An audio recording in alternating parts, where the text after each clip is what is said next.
there everybody, it's Emma Jane here, and I wanted to show you a new product that I've created. It's a 2019 digital teacher planner, and I made it on Google Slides. So you can, if you have Google Slides, you'll be able to use it. You can see here a table of contents, all of the things that I've included in it, starting with teacher details. You can just fill everything in, it's all editable. Here's a sample of a secondary timetable, weeks A and week B for a 6-period day.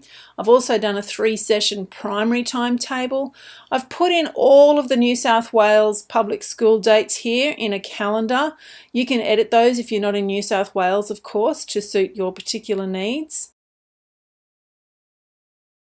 Also, you can see here is one layout of a diary. It's a week to a page layout, and I've got all the 5 days, of course, on the one page, and the periods down on the left hand side. I've already put in the term 1 little stickers on the top right hand corner that you can see there. There's a space for notes as well, and there's a space to write in if you have playground duty at recess or lunch. Of course, you can, if you don't call it recess and lunch, you can change all of that wording. I just use really plain, simple fonts, just whatever's available in Google Drive, and I just tried to choose different colours for the different terms.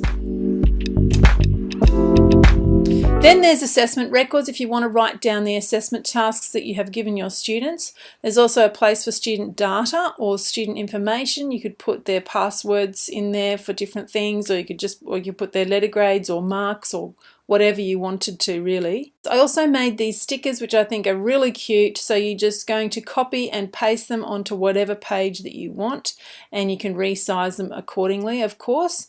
This one is essentials. It's got all the different things, little buttons. And then I made a page for my American teacher friends, things that I thought that they might want to put in.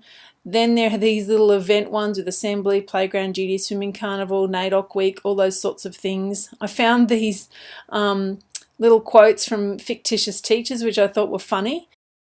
And then these cute little fun things, fun stickers. I also had some color coordinated bits in case you wanted to do different colors in your planner, diary, daybook, whatever you want to call it. Some templates to follow. So we've got a space for student notes, so you can just copy and paste these as many times as you want. I really like this lesson plan one. It's got everything that you would need for a lesson plan. Day to a page in case you prefer that for a 6-period day. And you could edit that to suit whatever you need, whatever your needs are, and I've done one for each term already. Then there's a primary day to a page with a 3-session day, a primary week to a page with a 3-session day. Then I did a horizontal version as well for secondary and for primary. Yeah, that's it. I hope you like it. There's a link below if you want to grab it. Thanks for watching.